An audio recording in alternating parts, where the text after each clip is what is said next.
Hello दोस्तों, अनमोल competitive classes में आपका स्वागत है। और आज की हमारी क्लास है व्यंजन वर्ड की। स्वर का अध्ययन हम पिछली वीडियो में कर चुके हैं, जो आप देख सकते हैं। और इस वीडियो को पढ़ने से पहले आप स्वर जरूर पढ़िए, तभी आपको अच्छे से समझ में आएगा। और आइए देखते हैं हम व्यंजन क्या होता है। व्यंजन वर्ड कौन होते हैं? जो स्वरों की सहायता से बोले जाते हैं, उन्हें हम व्यंजन वर्ड कहते हैं। बिना स्वरों की सहायता के व्यंजन वर्ड का बोलना असंभव होता है। जैसे आपका है व्यंजन वर्ड, व्यंजन, व्यंजन।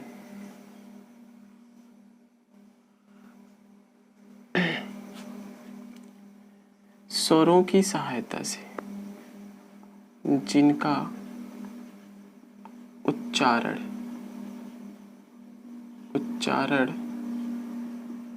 स्वरों की सहायता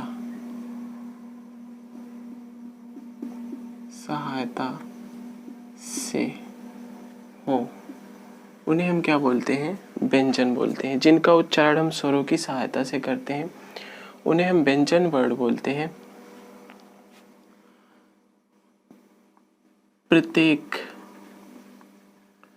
व्यंजन वर्ड में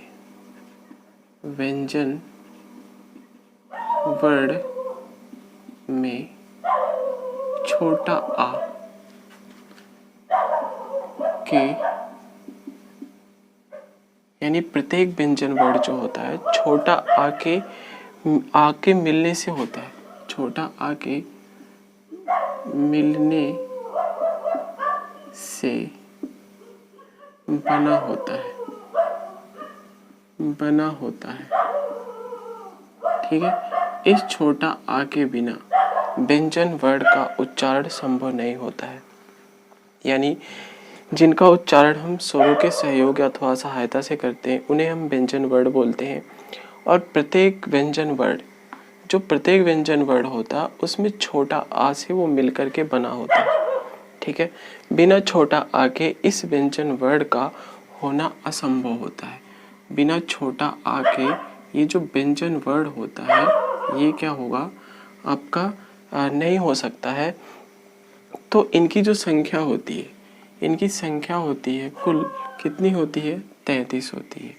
इनकी अगर हम संख्या की बात करें तो इनकी जो संख्याएं होती हैं 33 होती हैं। लेकिन 2 नए वर्डों की प्लस 4 नए वर्डों की और रचना हुई है, और उन्हें हम इस प्रकार से खंडित कर सकते हैं। जैसे ये हो गया आपका व्यंजन वर्ड है। एक तो आपका है स्पर्श व्यंजन है। ठीक है, दूसरे अंतास्थ हो गया, अंतास्थ व्यंजन हो गया। तीसरा ऊष्म व्यंजन हो गया। अगला है द्विगुण व्यंजन। फिर अगला आपका हो गया संयुक्त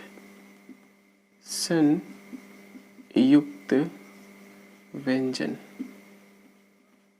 ठीक है, इस प्रकार से हम इनको कितने खंडों में बांटे हैं?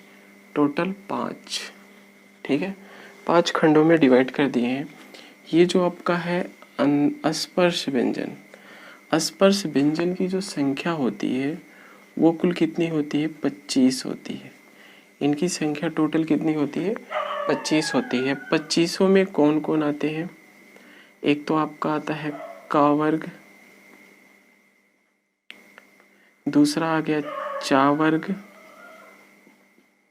तीसरा आ गया टा वर्ग, अगला आ गया ता वर्ग, और अगला आ गया पा वर्ग। प्रत्येक की संख्या होती है 5 5, 5 5 और 5, 5 5 10, 5 15, 5 20 और 5 25। टोटल कितने हो गए? 25 हो गए। व्यंजन वर्णों की संख्या कितनी हुई? 25 हो गई। और प्रत्येक वर्ग में कितने होते हैं? 5 वर्ण होते हैं, जिनका अध्ययन हम अभी विस्तार से करते हैं। और फिर अंतास्त में क्या हो गया? अंतास्त में इनकी संख्या होती है, इनकी जो संख्या है वो कितनी है? 4 होती है। कौन कौन? एक या हो गया, रा हो गया, ला हो गया, और कौन हो गए? वा हो गया। ठीक है। और फिर आपका है ऊष्म। जो ऊष्म होता है, इनकी संख्या कितनी है? इनकी जो संख्या होती है वो भी है 4। कौन कौन से हैं? बड़ा सा है, खष्टी सा है, छोटा सा है, और आपका हा है। ठीक है, ये हो गए। द्विगुण में कितने होते हैं? जो आपका द्विगुण है, इनकी संख्या कितनी होती है? इनकी संख्या है 2।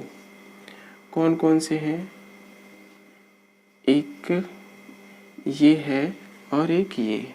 डा और ढा के नीचे बिंदु लगाने से इनकी रचना हुई है। इन्हें हम द्विगुण व्यंजन कहते हैं। और अगला है संयुक्त। जो संयुक्त है, इनकी संख्या कितनी हो गई?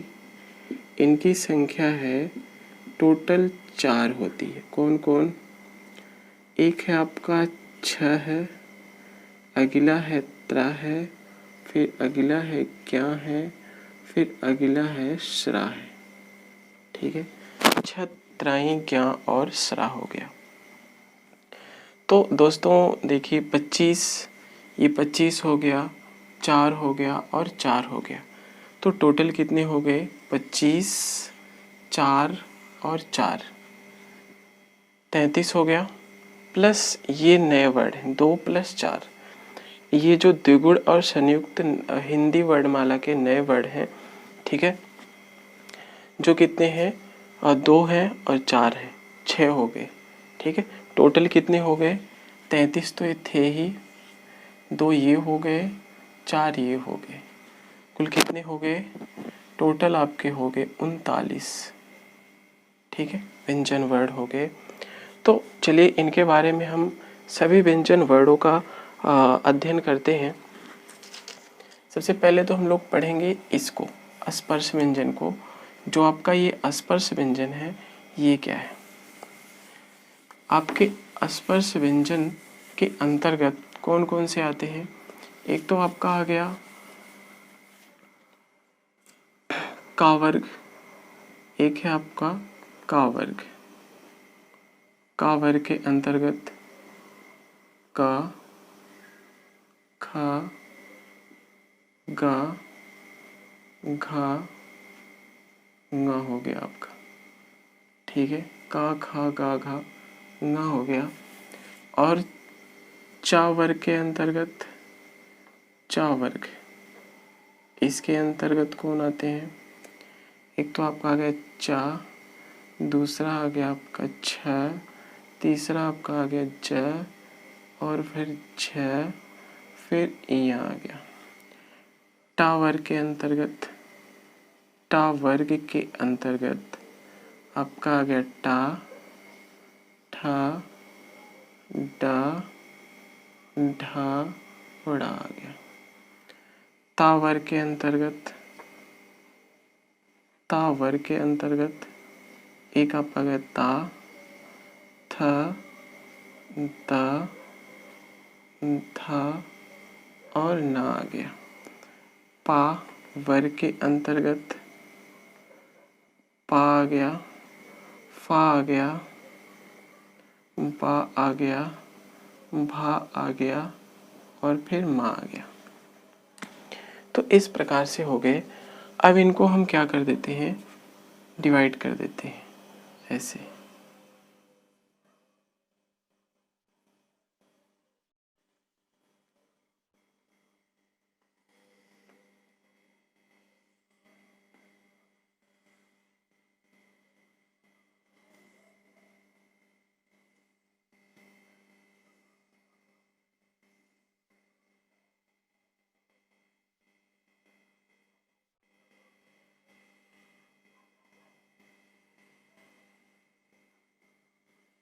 इसका भी यूज है।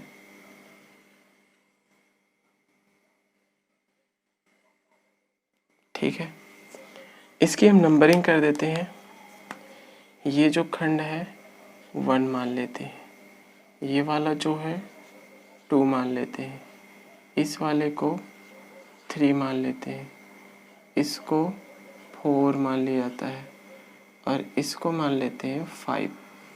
ठीक है, इसका जो उच्चारण होता है कहाँ से होता है? कंठ से होता है। इसका उच्चारण कहाँ से होता है? तालव्य से। और इसका मूर्धन्य से, और इनका दंत से, और इनका ओष्ठ से।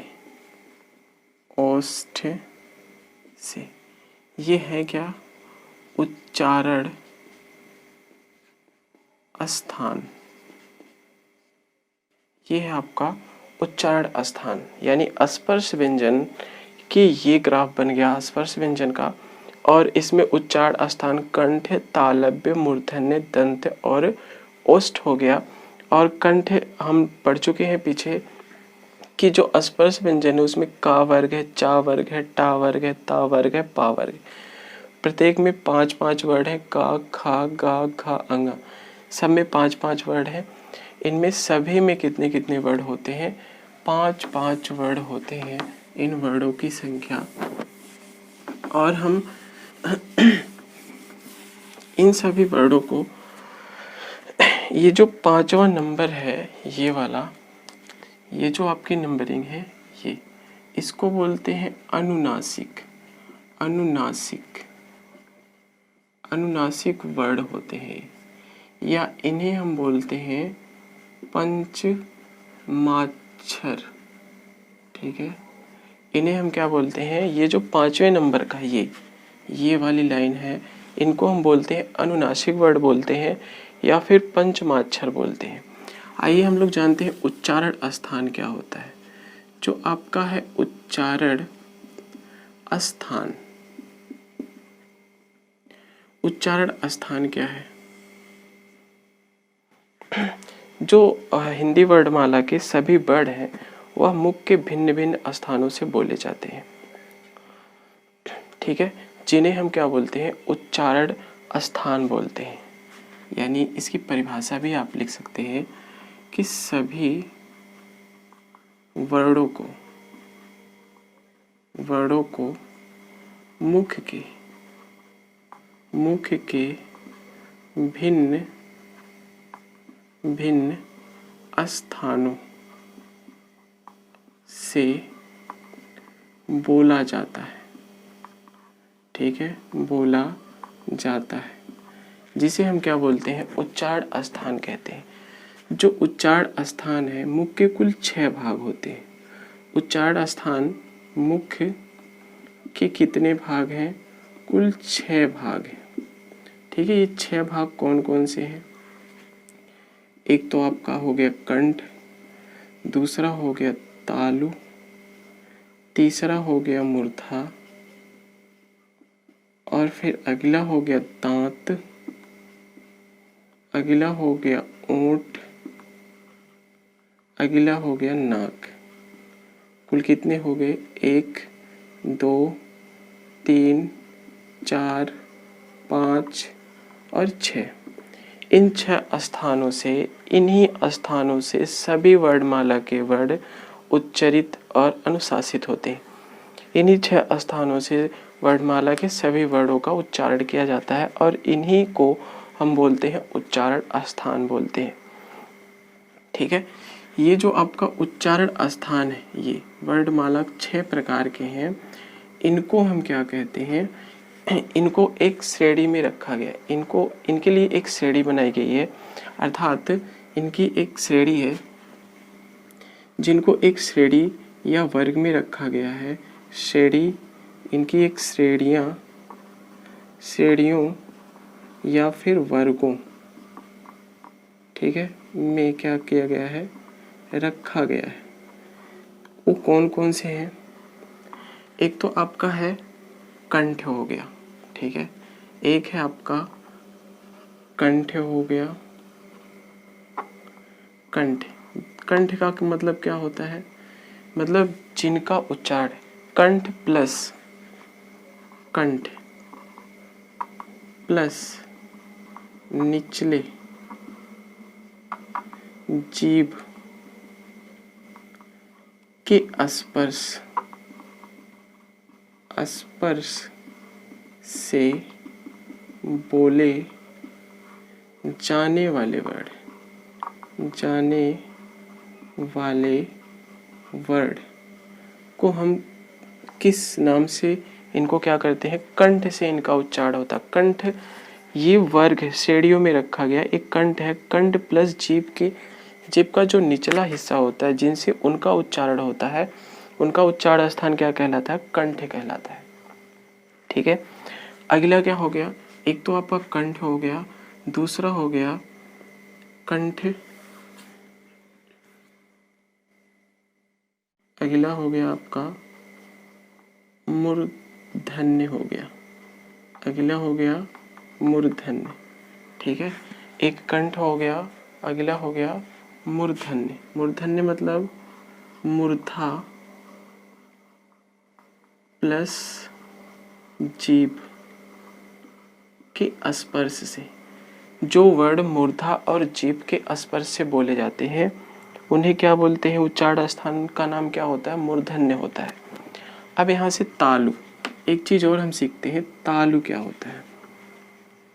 मुख के भीतर की ऊपरी छत का निचला हिस्सा, पिछला हिस्सा। ठीक है, इसको हम कह सकते हैं मुख के भीतर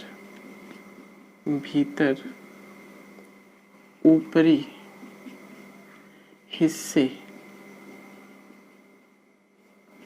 का पिछला, ठीक है, ऊपरी हिस्से का पिछला भाग, पिछला भाग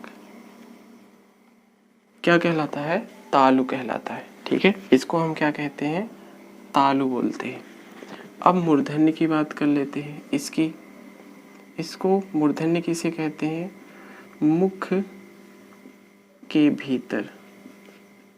के भीतर ऊपरी छत का या हिस्से का, छत का अगला, ठीक है, हिस्सा या भाग क्या कहलाता है? मूर्धा कहलाता है। दांत, ओठ, नाक, इनको आप जानते ही हैं, थोड़ा सा ये डिफरेंस था तालु और मूर्धा। तो मूर्धन्य में क्या होता है? मूर्धन्य नाम हम क्यों देते हैं? क्योंकि मूर्धन्य जिन वर्डों का उच्चारण स्थान मूर्धन्य से होता है उनके उच्चारण में दो चीज सहयोग करते हैं, एक मूर्धा होता है और जीभ होता है। इन दोनों के स्पर्श से बोले जाने वाले वर्डों को मूर्धन्य कहते हैं। अगला हो गया तालव्य। तालव्य, इसमें क्या होता है? तालु होता है प्लस जीभ। जो वर्ड तालु यानी तालव्य का अर्थ होता है तालु प्लस जीभ के स्पर्श से बोले जाने वाले वर्डों को क्या बोलते हैं? तालव्य बोलते हैं। तालव्य हो गया कंठ, तालव्य, और फिर दंत हो गया। दंत के लिए क्या कह सकते हैं? दांत प्लस जीभ के स्पर्श से बोले जाने वाले वर्डों को ये हो गया दंत। दंत वर्ग में या दंत श्रेणी में आते हैं। और फिर अगला हो गया आपका कंठ तालव्य। कंठ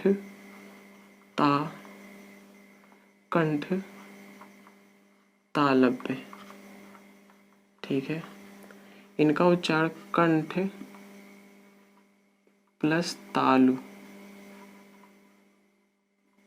में जीभ के स्पर्श से बोले जाने वाले वर्डों को हम क्या बोलते हैं? कंठ तालव्य की श्रेणी में आते हैं। कंठ तालव्य की श्रेणी में जो वर्ड कंठ और तालु में जीभ के स्पर्श से बोले जाते हैं उन्हें हम किस वर्ग में रखते हैं? कंठ तालव्य में रखते हैं। ठीक है, अगला है कंठ तालव्य हो गया। अगला है आपका कंठ ओष्ठ। कंठ ओष्ठ है। एक और है आपका ओष्ठ। कंठ ओष्ठ से पहले ओष्ठ पढ़ लेते हैं। ओष्ठ में क्या होता है? दोनों ओठों के स्पर्श से बोले जाने वाले वर्ड, स्पर्श से बोले जाने वाले वर्डों को हम बोलते हैं ओष्ठ बोलते हैं। ओष्ठ की श्रेणी में कौन आते हैं? जो वर्ड दोनों होठों के स्पर्श से बोले जाते हैं उन्हें हम ओष्ठ की श्रेणी में रखते हैं। अगला हो गया, अगला है कंठोष्ठ। कंठोष्ठ मतलब कंठ द्वारा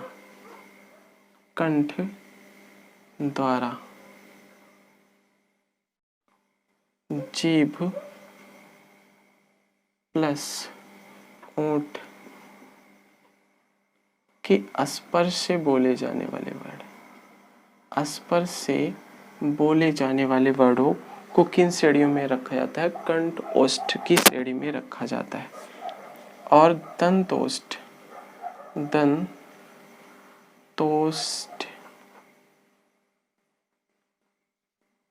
दंत से दांत से जीभ प्लस ओंठ के स्पर्श से बोले जाने वाले वर्डों को क्या बोलते हैं? दंत ओष्ठ बोलते हैं।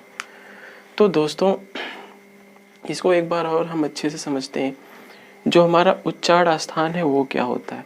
सभी वर्डों को, वर्णमाला के सभी वर्डों को हम मुख के भिन्न भिन्न भागों से बोलते हैं जिन्हें हम उच्चारण स्थान कहते हैं। वे जो भिन्न भिन्न भाग होते हैं 6 भाग हैं मुख के। कंठ, तालु, मूर्धा, दांत, ओंठ और नाक होते हैं। ये जो तालु होता है, तालु क्या है? मुख के भीतर जो ऊपरी हिस्सा होता है उसका पिछला भाग हमारा क्या कहलाता है? तालु कहलाता है। मूर्धा क्या होता है? मुख के भीतर ऊपरी हिस्से का अगला भाग मूर्धा कहलाता है। और इनको हम क्या करते हैं? ये जो 6 भाग हैं इनको निम्न श्रेणियों या वर्गों में रखा गया है। ठीक है, इन श्रेणियों में या फिर वर्गों में इन्हें क्या किया गया है? रखा गया है। इन्हें निम्न श्रेणियों अथवा वर्गों में रखा गया है। एक तो आपका है कंठ हो गया, दूसरा क्या हो गया? मूर्धन्य है, तालव्य है, दंत है, कंठ तालव्य है, ओष्ठ है। ठीक है, ये ओष्ठ की श्रेणी में कौन कौन आते हैं? जिन वर्डों का उच्चारण कहाँ कहाँ से होता है? एक तो आपका कंठ और फिर प्लस जीभ के निचले हिस्से से होता है। कंठ प्लस जीभ के निचले हिस्से के स्पर्श से बोले जाने वाले वर्डों को हम क्या बोलते हैं? कंठ बोलते हैं। ठीक है,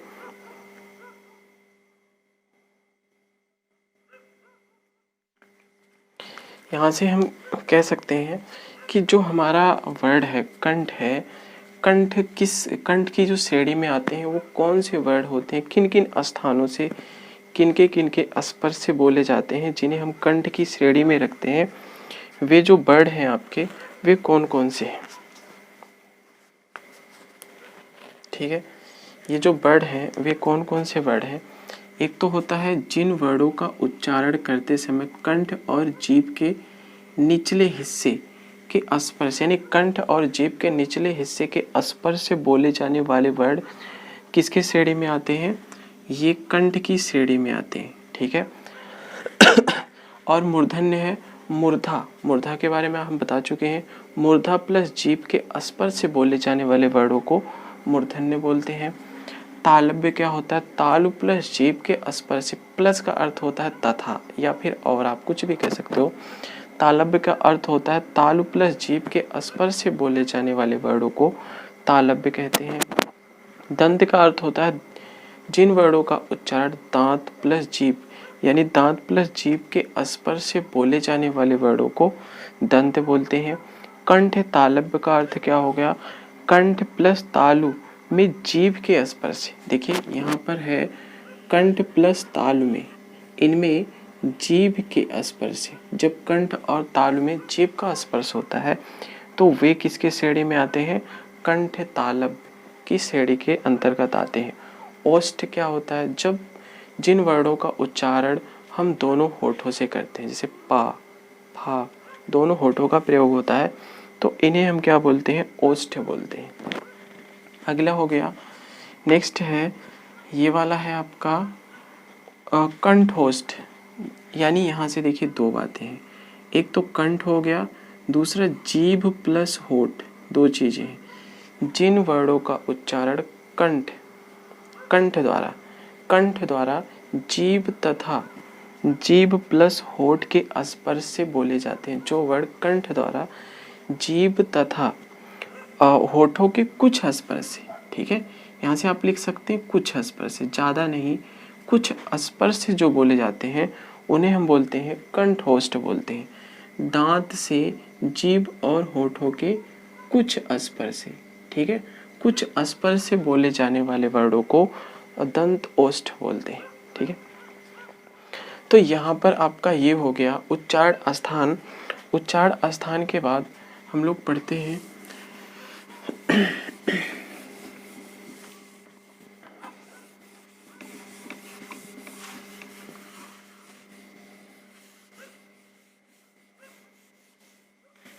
उच्चारण स्थान। इसके बाद बचा है हमारा अंतास्थ।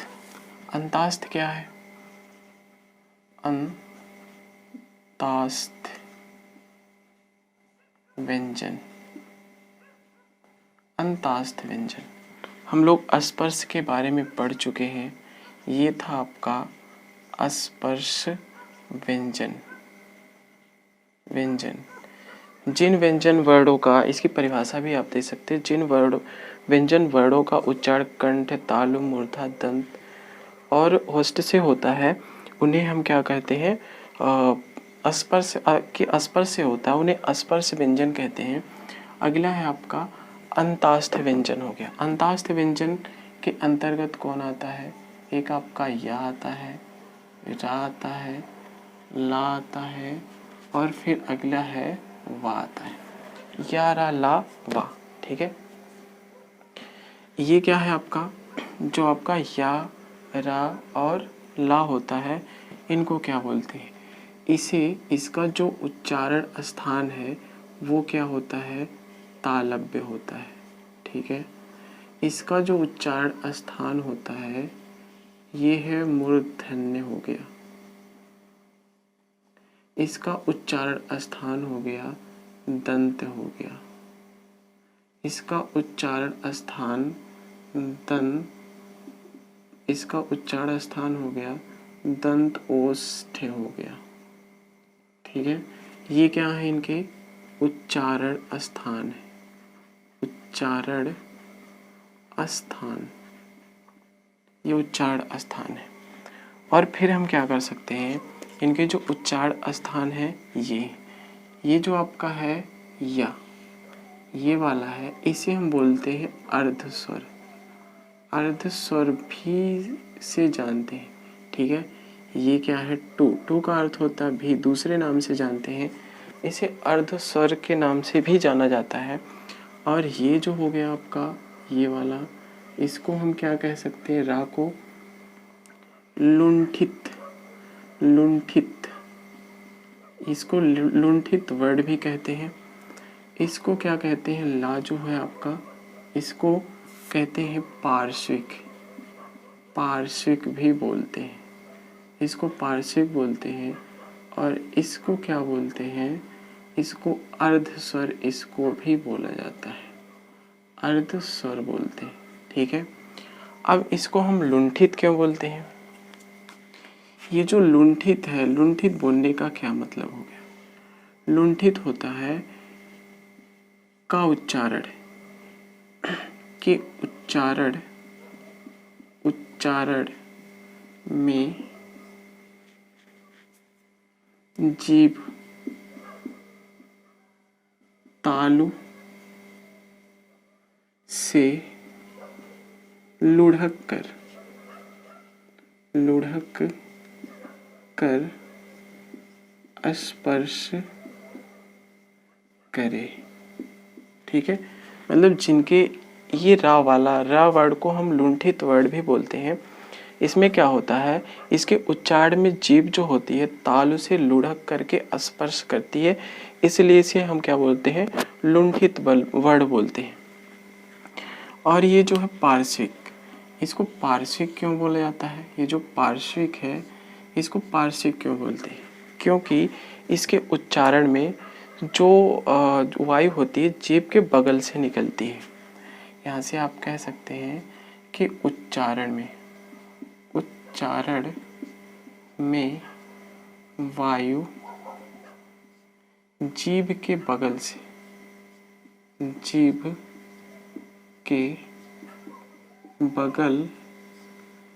निकलती है, से क्या करती है, निकलती है। आज समझ में आई। इसके उच्चारण में जो वायु है कहाँ से निकलती है, जीभ के बगल से निकलती है, इसलिए इसे हम क्या बोलते हैं, पार्श्विक बोलते हैं। पार्श्विक बगल से, साइड से निकल जाती है। अर्धस्वर, अगर हम इसकी बात कर लिए अंतास्त की परिभाषा हम क्यों, अंतास्त की परिभाषा हम दे सकते हैं, का उच्चारण, इसका जो उच्चारण होता है, का उच्चारण स्वर प्लस व्यंजन के बीच में स्थित होता है, बीच में स्थित होता है। ठीक है, इसका उच्चारण जो होता है, यानी इनका उच्चारण स्वर और व्यंजन के बीच में स्थित होता है, इसलिए इसे हम अर्ध स्वर भी नाम देते हैं। ठीक है, अगला हो गया ऊष्म। ऊष्म क्या हो गया, जो ऊष्म है, ऊष्म व्यंजन। अगला है आपका ऊष्म व्यंजन। ऊष्म व्यंजन के अंतर्गत कौन कौन आते हैं, एक तो आपका आता है बड़ा सा आता है, दूसरा आता है खष्टी सा आता है, तीसरा आता है छोटा सा आता है, अगला आ गया है आ गया। ठीक है, इसको हम, इसका जो उच्चारण स्थान क्या हो गया, इसका भी तालव्य हो गया। ठीक है, इसका भी हो गया मूर्धन्य हो गया, और इसका भी हो गया दंत्य हो गया, इसका हो गया कंठ हो गया। ठीक है, ये क्या क्या है, ये है उच्चारण स्थान है। ठीक है, ये चीज क्या है, उच्चारण स्थान है। बड़ा सा को तालव्य, और खष्टी सा मूर्धन्य, और छोटा सा दंत, और हा होता है जो आपका ओ कंठ से होता है। इसकी हम परिभाषा दे सकते हैं, जो आपका ये है खष्टी सा है, ये उसमें इसके उच्चारण में का जो उच्चारण होता है, उच्चारण घर्षण से उत्पन्न वायु से होता है। का उच्चारण घर्षण से उत्पन्न, घर्षण से, ठीक है, घर्षण से उत्पन्न वायु से होता है। इसका जो उच्चारण होता है मुख्य, जब हम इसको उच्चरित करते हैं मुख्य किसी भी स्थान से, तो इसमें घर्षण से उत्पन्न वायु से होता है, जिसे ऊष्म कहते हैं। हवा निकलती है, वायु होता है, वह ऊष्म होती है, इसलिए हम इसे ऊष्म व्यंजन बोलते हैं। ठीक है, अगला हो गया आपका द्विगुण। नेक्स्ट हो गया आपका, अगला है आपका ऊष्म के बाद पढ़े थे हम लोग द्विगुण। द्विगुण व्यंजन। जो द्विगुण व्यंजन होता है वो क्या है, द्विगुण व्यंजन है, एक ये है और एक ये, एक टा और ढा के नीचे जब हम बिंदी लगा देते हैं तो ये कहलाता है द्विगुण। इसका जो उच्चारण स्थान है वो क्या है, इसका मूर्धन्य हो गया। ठीक है, इसका भी क्या हो कहलाता है, मूर्धन्य कहलाता है। ठीक है, इनका जो होता है ये जो दोनों हैं ये क्या है, हिंदी वर्णमाला, हिंदी वर्णमाला के दो नए वर्ड हैं। ठीक है, और हम इन्हें कह सकते हैं का, ये जो होता है इनकी रचना, इनकी जो रचना हुई है की रचना वैदिक वर्णों का और कह से हुई है,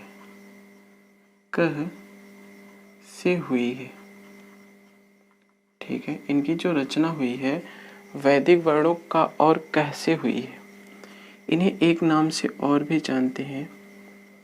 ठीक है, इन्हें एक और नाम से जानते हैं जिसे कहते हैं उच्छिप्त बोलते हैं। और उच्छिप्त क्यों बोलते हैं, क्योंकि इनके उच्चारण में जीभ पहले तालु को स्पर्श करती है फिर झटके से नीचे आती है। कि उच्चारण में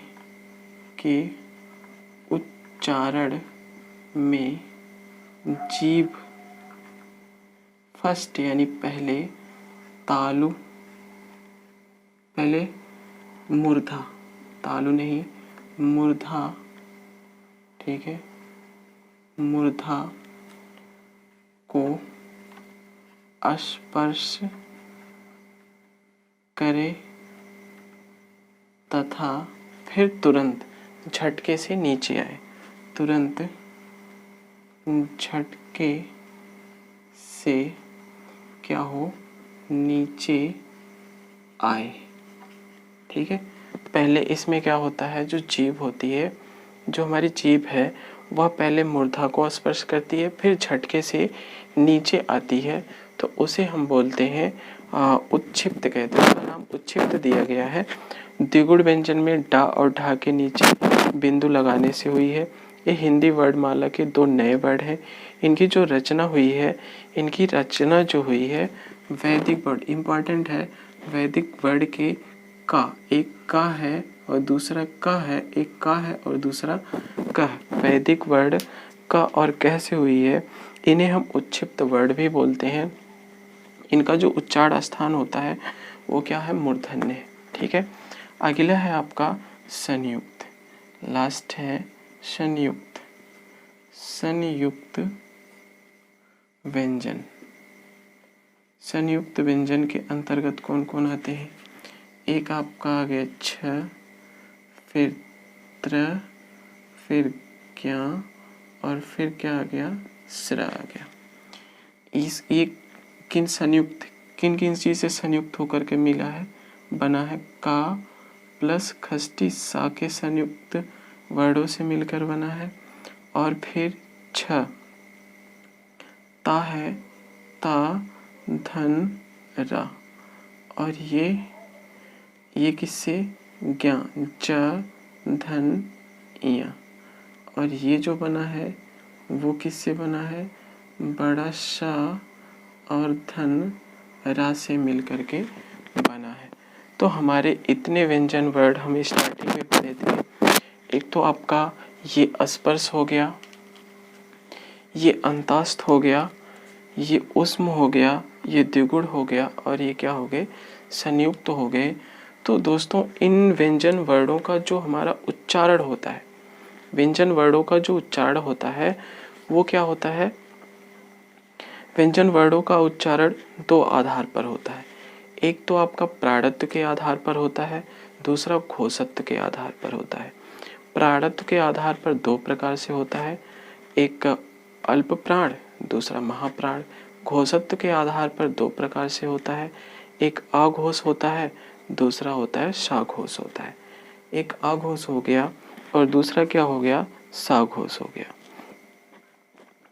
तो चलिए हम उनको पढ़ते हैं। ये जो आपका घोषत्व है, अघोष सघोष हो गया, उनके बारे में पढ़ लेते हैं।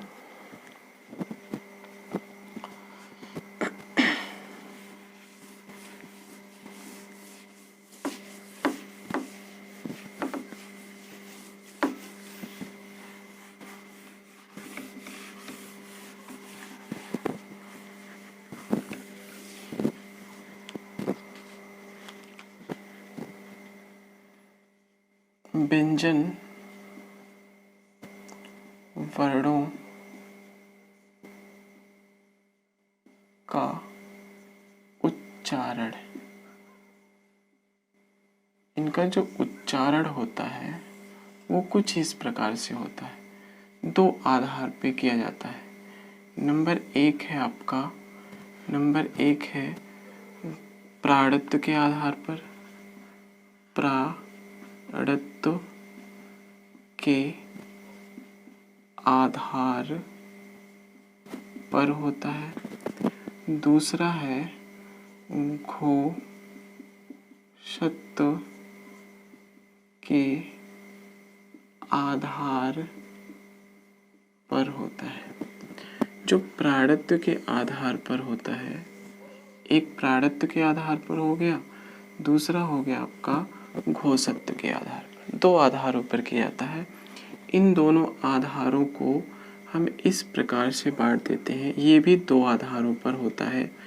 एक तो हो गया आपका अल्प प्राण, अल्प प्राण हो गया, दूसरा हो गया आपका महाप्राण, महाप्राण हो गया।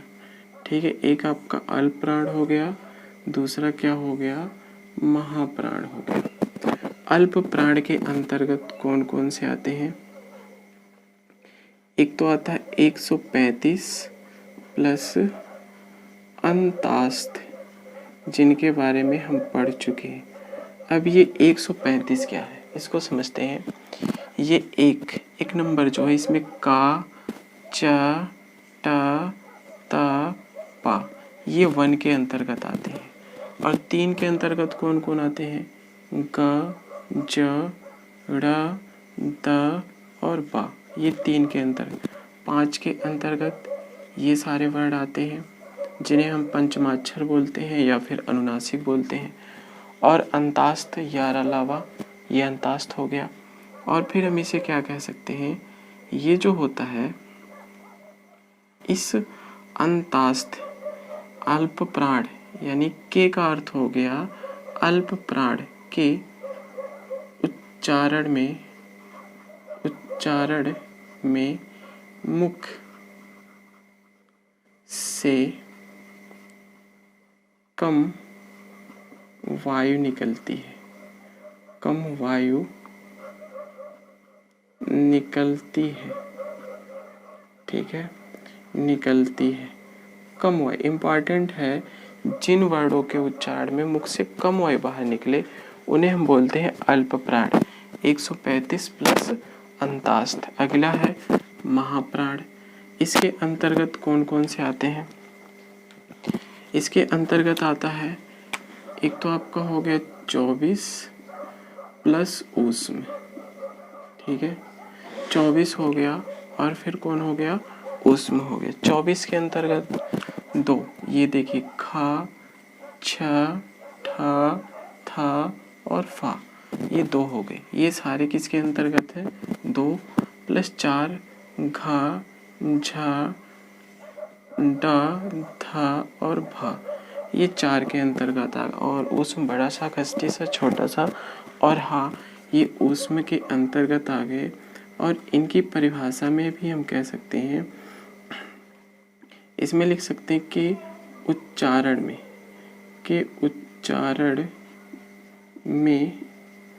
मुख से अधिक वायु निकलती है, ठीक है, निकलती है। और दूसरी बात हम इसमें कह सकते हैं, दूसरी बात क्या कह सकते हैं इसमें, इसके उच्चारण में हकार जैसी ध्वनि उत्पन्न होती है, ठीक है, कि उच्चारण में हकार जैसी ध्वनि, हकार इम्पॉर्टेंट है, ध्वनि सुनाई देती है, ठीक है। इसके उच्चारण में हकार जैसी ध्वनि सुनाई देती है। अगला है घोषत्व के आधार पर। घोषत्व के आधार पर जो होते हैं इनको दो भागों में बांटा गया है, इनको भी, एक तो होता है आघोष होता है, ठीक है, एक हो गया आपका आघोष। आघोष के अंतर्गत कौन आते हैं, इसके अंतर्गत जो आता है वो कौन है, एक तो आपका 12 है प्लस ऊष्म है, लेकिन इस ऊष्म में हाँ नहीं है, 12 है, ऊष्म है, लेकिन हाँ नहीं है। एक का अर्थ क्या हो गया, एक में देखिए ये का, चा, टा, पा, फा, ये को हम आघोष भी बोलते हैं, ठीक है। और फिर अगला क्या है, दो है, दो, खा, छ, ठ, थ, फ, ये क्या हो गया, 12 हो गया, ठीक है।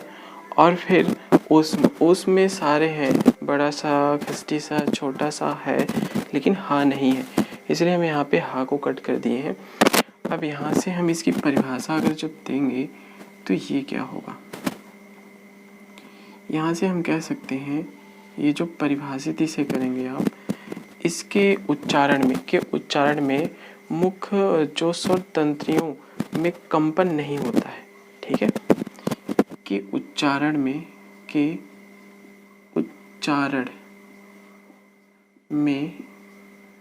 जो स्वर तंत्रियां होती है, स्वर तंत्रियों में कंपन नहीं होता है, ठीक है, ये इम्पॉर्टेंट है। जिनके उच्चारण में स्वर तंत्रियों में कंपन ना हो उसे हम आघोष वर्ण बोलते हैं।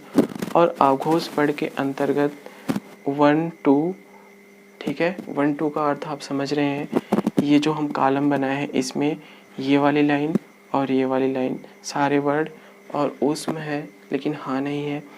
अब इसमें हम आते हैं साघोष के अंतर्गत कौन कौन आता है, जो साघोष है इसके अंतर्गत कौन कौन से आते हैं, एक तो आपका हो गया 345, ठीक है, प्लस वोवेल्स, ठीक है, प्लस क्या हो गया, वो वेल्स हो गया, मतलब सभी स्वर 345 का अर्थ हो गया ये और ये वाली लाइन के वर्ड, इस वाली लाइन के वर्ड, सारे वर्ड, वोवेल्स का मतलब सभी स्वर, फिर प्लस अंतास्थ, ठीक है, अगला क्या हो गया, अंतास्थ हो गया, फिर नेक्स्ट क्या हो गया, हा हो गया, ठीक है, हा हो गया, ये है इम्पॉर्टेंट, 345 प्लस वोवेल्स प्लस अंतास्थ और फिर प्लस हा हो गया, ठीक है। इसके उच्चारण में इसकी हम परिभाषित भी कर सकते हैं, यहाँ से हम इनको परिभाषित कर सकते हैं, इस प्रकार से कह सकते हैं आप कि उच्चारण में स्वर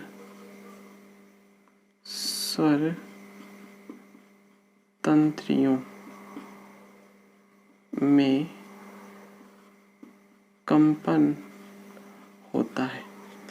देखिए यहाँ पे कंपन नहीं होता है, इधर कंपन नहीं होता और इसमें क्या होता है, कंपन होता है।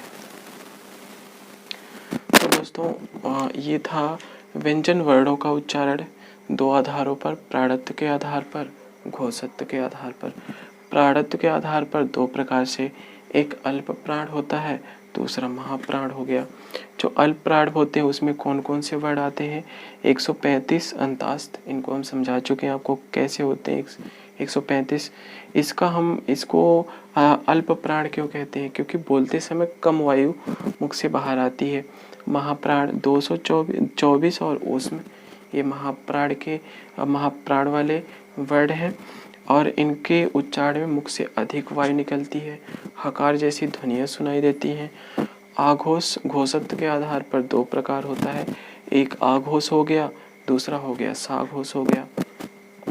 जो आघोष के अंतर्गत आते हैं 1 और 2, ठीक है, और फिर उसमें है लेकिन उसमें हा नहीं है।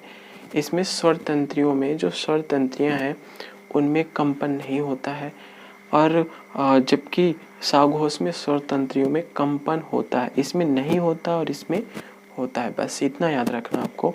आघोष वर्ड साघोष में 3, 4, 5 हो गए यानी 345 हो गया, सारे वोवेल्स हो गए यानी वोवेल्स यानी सभी स्वर हो गए। अंतास्थ व्यंजन हो गया, अंतास्थ वर्ड हो गए, अंतास्थ व्यंजन हो गए, और फिर हा भी हो गया। इसमें हा नहीं था लेकिन इसमें हा है। तो दोस्तों हमारे वीडियो को लाइक कीजिए, सब्सक्राइब कीजिए और साथ में कमेंट ज़रूर कीजिए, क्योंकि कमेंट से पता चलता है कि हमारी जो मेहनत है वो कैसी है, आप लोगों को कैसा लगा। और आप कमेंट करिए और उसके माध्यम से हमें बताइए। और यदि आप अपने इच्छा के अनुसार कुछ चाहते हैं पढ़ना तो वो भी कह सकते हैं। धन्यवाद। अगली वीडियो में कुछ अगले टॉपिक के साथ।